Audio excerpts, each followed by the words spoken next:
Racines. Les racines en mathématiques sont des éléments caractérisés par 3 aspects. Le symbole de la racine. L'index racine, dans ce cas, 3. Et l'argument de la racine et du radicande, qui est l'expression sous le signe de la racine. Déjà dans cette description, le mot sous indique qu'il y a des éléments graphiques bidimensionnels, car l'index est en haut à gauche, et l'argument est sous le signe de la racine. En braille, une telle expression doit être écrite en mode linéaire, ce qui peut être fastidieux. Cependant, il est absolument nécessaire d'utiliser une ouverture et une fermeture qui rassemblent l'expression sous la racine. Lorsque l'indice de la racine est implicite parce qu'il est égal à 2, l'expression est relativement plus simple. Ce qui précède a pour but d'expliquer pourquoi 3 types de racines différentes ont été choisis à lambda. Précisément pour alléger ces radicaux, qui sont plus simples en eux-mêmes. Comme dans ce cas la racine de 3, la racine de 2 de 5, que l'on rencontre même dans les expressions longues, et pour lesquelles il serait en fait trop redondant de devoir introduire à chaque fois les signes d'ouverture et de fermeture, puisqu'il n'y a en fait qu'un seul élément sous la racine. Dans le premier cas, pour écrire une racine simple de 3, l'élément racine est en vert et s'appelle la racine simple. Comme d'habitude, nous pouvons le trouver ici, en haut, et c'est l'élément de couleur verte, ou avec les touches de raccourci du clavier en tapant CTRL-R. Donc je tape CTRL-R, racine de 3, plus CTRL-R, racine de 5, moins CTRL-R, racine de 2. De cette façon, il est très rapide et simple d'écrire l'expression sous la dictée. Nous vérifions toujours avec F4 que l'expression est correcte. Eh bien, dans le deuxième cas, nous pouvons toujours avoir une racine carrée, donc avec l'indice soustrait 2, qui a cependant plus d'éléments comme radical.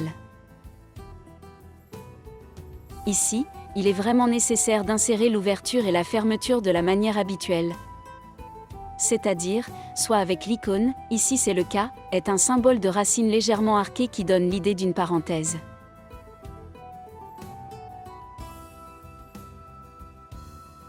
Ainsi, en adoptant cette idée d'une sorte de parenthèse ouvrante, nous aurions le symétrique pour la fermeture. Encore une fois, vous pouvez l'entrer sur le clavier en tapant CTRL-R et j'ai introduit la racine ouverte.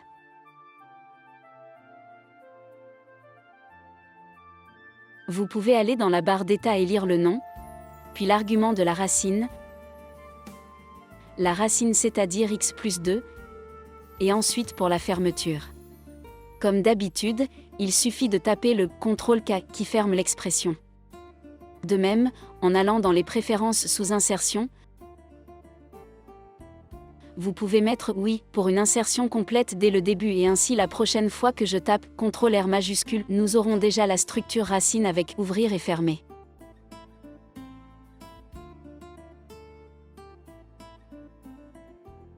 Mais nous avons dit qu'il y a 3 types, donc, racine carrée simple. Avec un seul élément. Racine carrée composée car il y a plus d'un élément comme racine.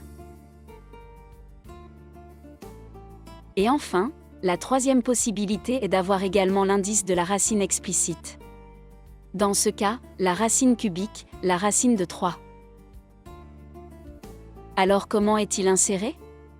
On insère toujours avec des ouvreurs de racines, donc, contrôler le R majuscule, on écrit l'indice de la racine, et ensuite on introduit un autre marqueur. Notre séparateur que nous avons appris à insérer avec CTRL-I, intermédiaire. Ce séparateur m'indique que nous avons manqué d'espace pour l'index racine. En fait, je pourrais avoir un indice qui n'est pas seulement numérique, mais même je sais un n plus 1 ou une expression différente, et ensuite l'argument, le x plus 2 habituel et ensuite la fermeture. Là encore, avec F4, nous allons voir. Ici on a parlé d'un index de racine même un peu plus long, et on peut alors CTRL-R majuscule ouvrir la racine, on met comme index un n plus 1, puis l'intermédiaire.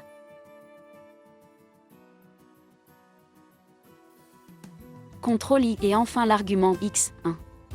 Avec F4 nous contrôlons l'expression graphiquement.